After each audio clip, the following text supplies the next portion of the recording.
Teammates, ano naman kaya ang mga dapat abangan sa powerlifting? Balikan ang buong detalye sa panayam kay former President Eddie Torres ng Powerlifting Association of the Philippines.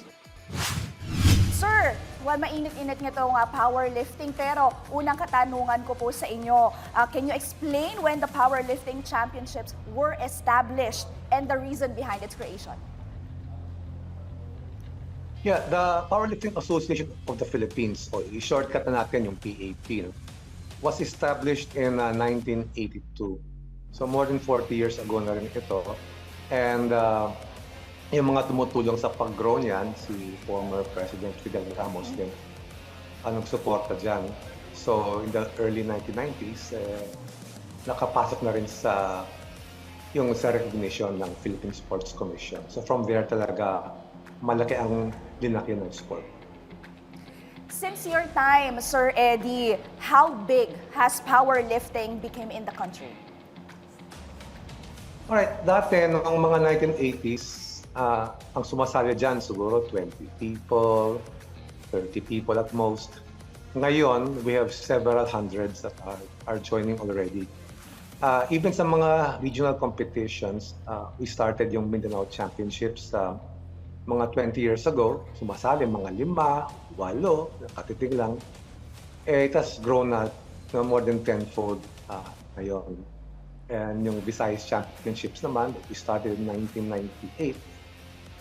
Mga 30 people sumasali dyan. Ganoon din halos na 200 na rin sumasali. So if you look at the growth, it's been very good. Mabagal lang ang growth sa umpisa.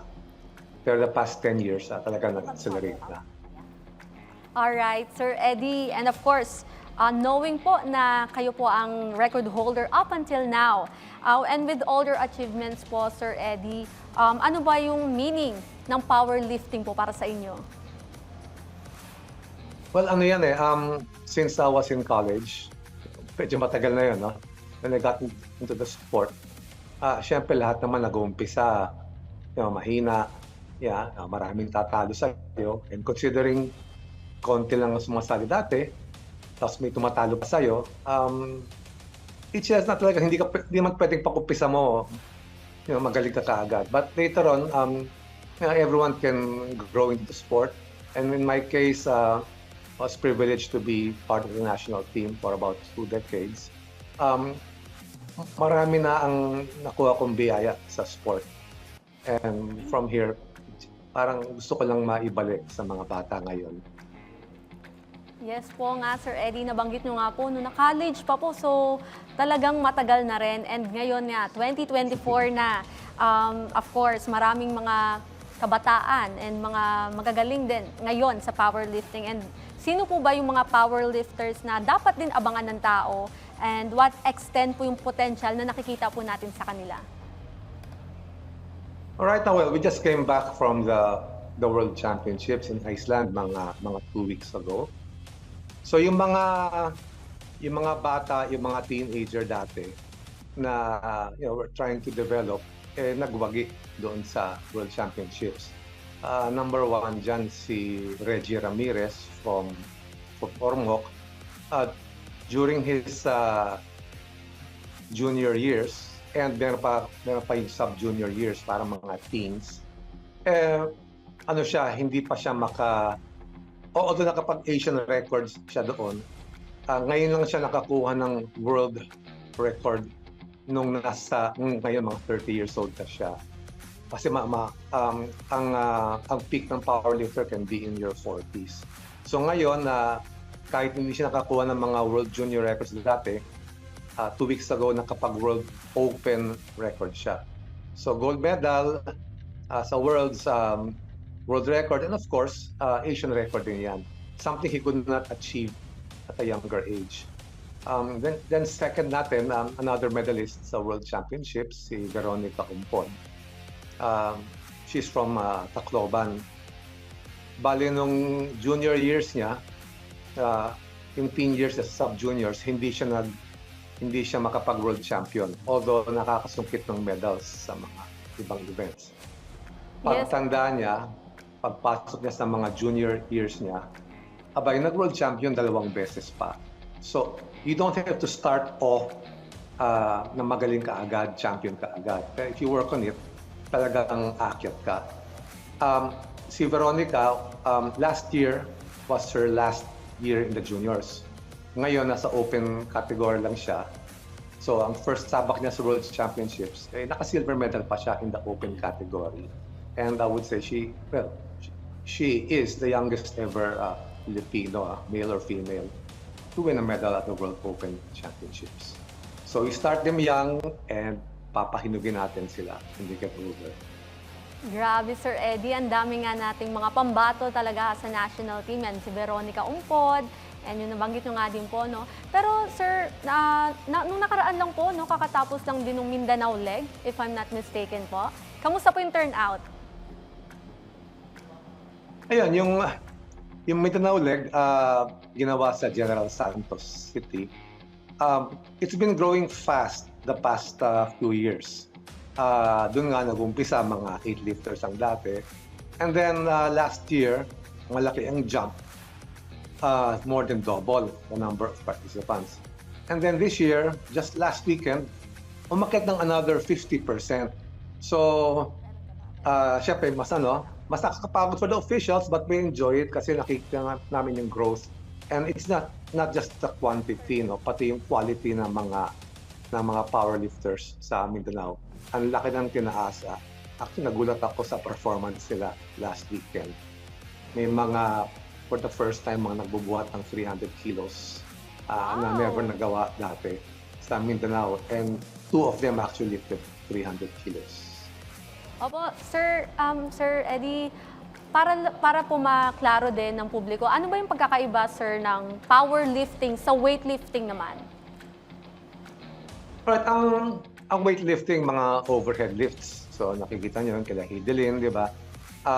Yung first event niya, yung snatch, where you lift it from the floor directly overhead in one motion ng bar. Sa clean and jerk naman, 2 motions. Ibubuhat mo, lagay mo muna sa clavicle mo, and then saka iangat overhead. So yun ang weightlifting. Ang powerlifting naman, powerlifting movements are actually the training exercises also for weightlifting. So ang unang event dyan, yung squat. Siguro yung nakikita sa video, unahin ko yan. Yung deadlift yan, parang partial weightlifting movement. But since partial lang siya, you can lift a lot heavier, no? Usually more than double what you can lift sa snatch. Ito namang event, you can see now the bench press. Yan naman ang upper body strength, no? Yan siguro medyo nalalayo sa weightlifting, where you bring the bar down to your chest, na nakahiga sa bench. And then you press the weight up while lying on the bench. Kaya ito tinawag ng bench press. Yung squat naman, what you just saw is having the bar behind you, no? Yung sa traps more slightly below, instead of sa front like in the clean and jerk. So you just squat deep enough to the legal depth, tapos itataas mo. So, movements in powerlifting can be a lot slower than weightlifting. Kasi ang weightlifting, hindi mo pwedeng gawing slow motion. Kasi may momentum kang ilalagay sa bar. Sa powerlifting, you can struggle to bring it up and be successful in that. That's why the weights lifted sa powerlifting are a lot more than weightlifting. It's not easier or harder. It's just a different way of lifting. But technique-wise, powerlifting is a lot easier, mas simple na movements.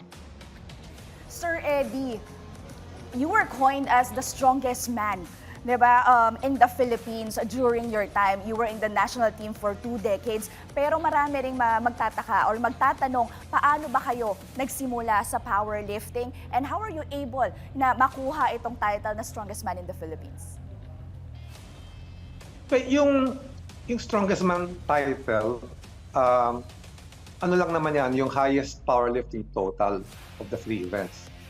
The squat, the bench press, and the deadlift combined. So yeah, at that time, I had the highest total. Although marami nang malapit na makabreak doon. But now, kasi there are 2 formats of powerlifting. Dati kasi, ang powerlifting may mga knee wraps, may mga bench shirts, nakakatulong sa buhat. So, depende sa tao. Iba-iba yung tulong ng mga ganyan mga equipment. Now, there is a new, not new, 2011 nag-start. They call it the raw powerlifting. Walang mga knee wraps and bench shirts. They lift less. So, yung strongest man title becomes a bit different now. Kasi dati, pantay-pantay where you can wear certain equipment. Ngayon, there are two formats of powerlifting. So, yung sa format ng may mga equipment, my record hasn't been exceeded, but hindi mo na pwedeng sabing strongest man ngayon because some of those lifting, although lower weights sa raw powerlifting, have the potential to lift naman over what I did before.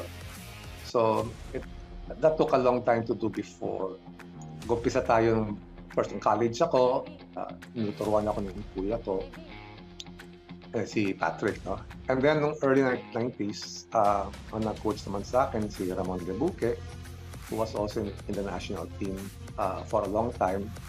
And, after a few years, I got into sort of learning also and using my experience that I was able to eventually parang self-coach na and pass on the knowledge also to some younger lifters who made the team later on.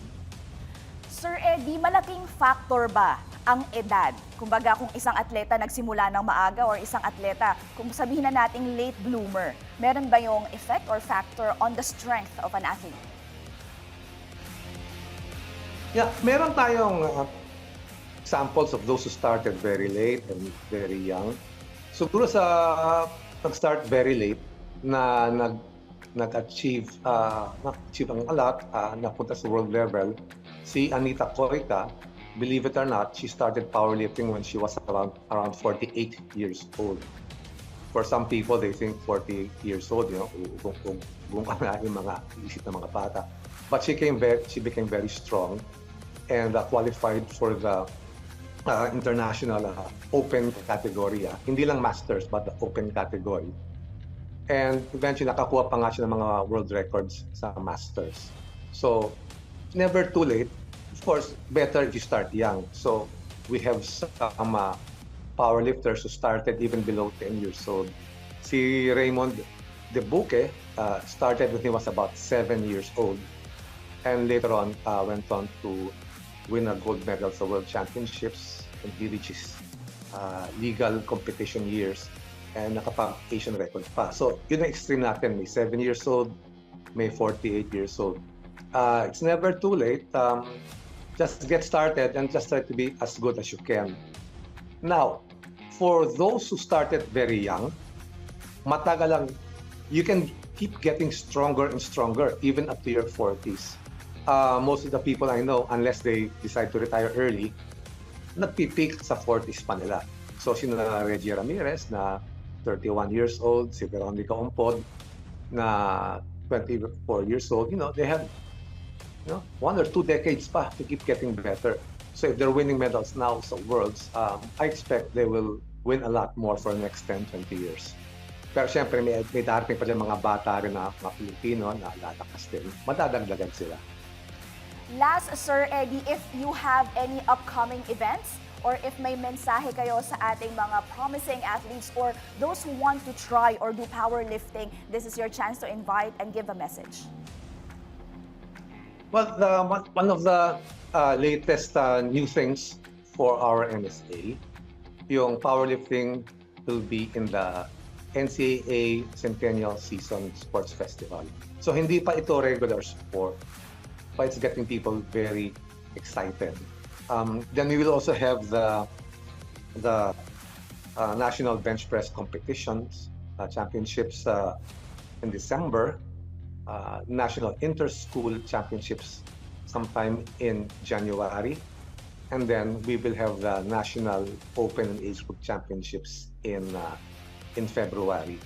So, marami tayong mga events na pwedeng salinan.